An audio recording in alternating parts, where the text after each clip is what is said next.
Hey, I'm Morgan from the Very Unofficial Travel Guides, and this is my very unofficial guide to Universal Studios Hollywood.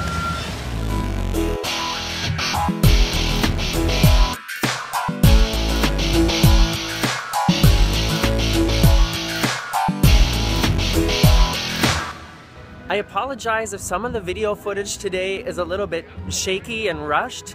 It's because we're trying to do the whole park in like 5 hours. We just got here and it seems pretty empty, but you never know. Universal Hollywood is divided into two sections, the upper lot and the lower lot.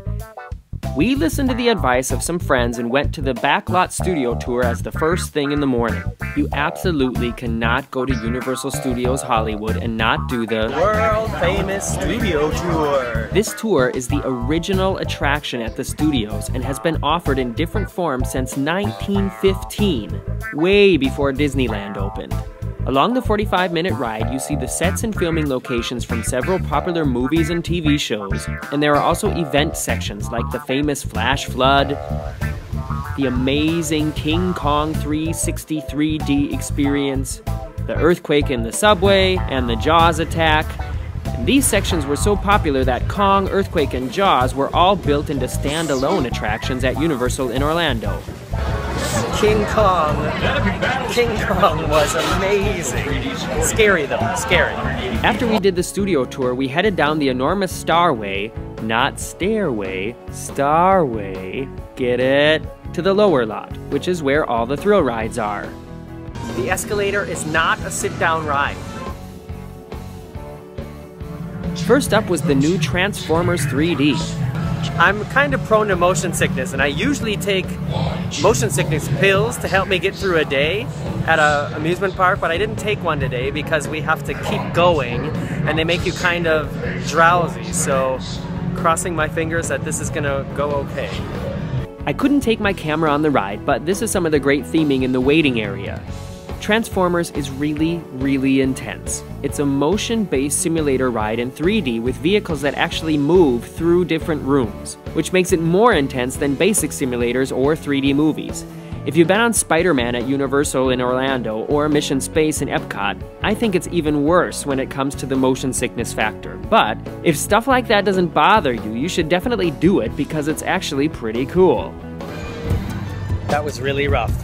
The only way I could do that again is if I took a pill, or if I chose to just puke all over the place when it was over. Next up was Jurassic Park River Adventure, which takes place in an outdoor lagoon and inside this big building up on the hill. Be prepared for dinosaurs and a big splash at the end. First time we rode Jurassic Park, didn't get wet at all. Second time, wet. This was the original version of this ride, which has been copied at the other Universal parks around the world, and I have to say, if you've ridden the others, you'll notice the age of the version in Hollywood.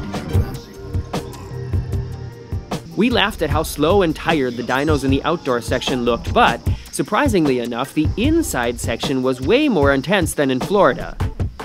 The big scary dino comes at you twice from different angles before the drop at the end.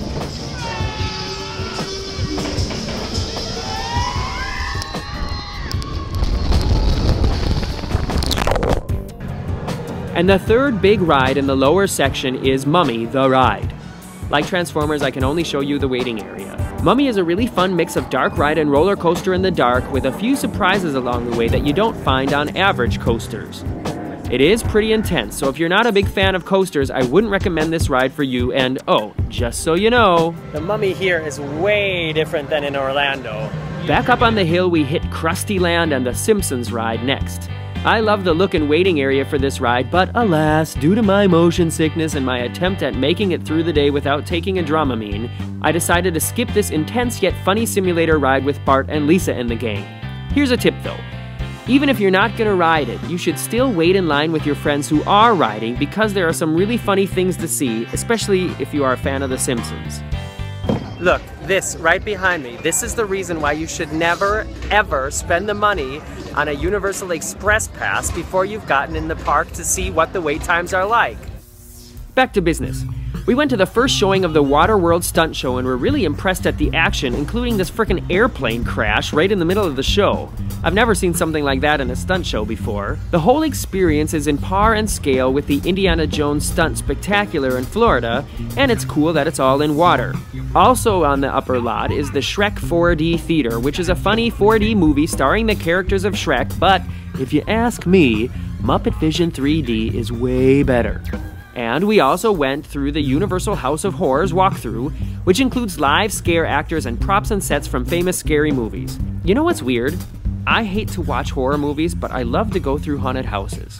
There are 2 whole sections of the park up here that are being renovated at the moment to build a Minions Mayhem attraction and a Harry Potter world like in Florida, and there are also lots of shops and restaurants.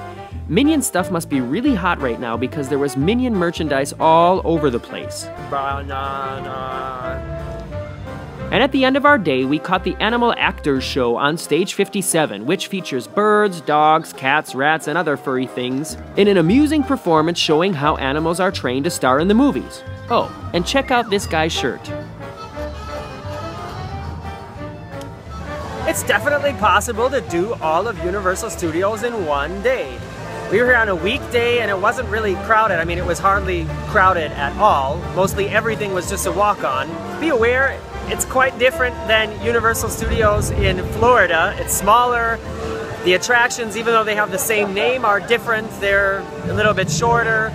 The theming isn't as well done and as well kept, but like I said, it's possible to do it all in one day, and it's a nice change from the Disney scene, if that's what you're looking for.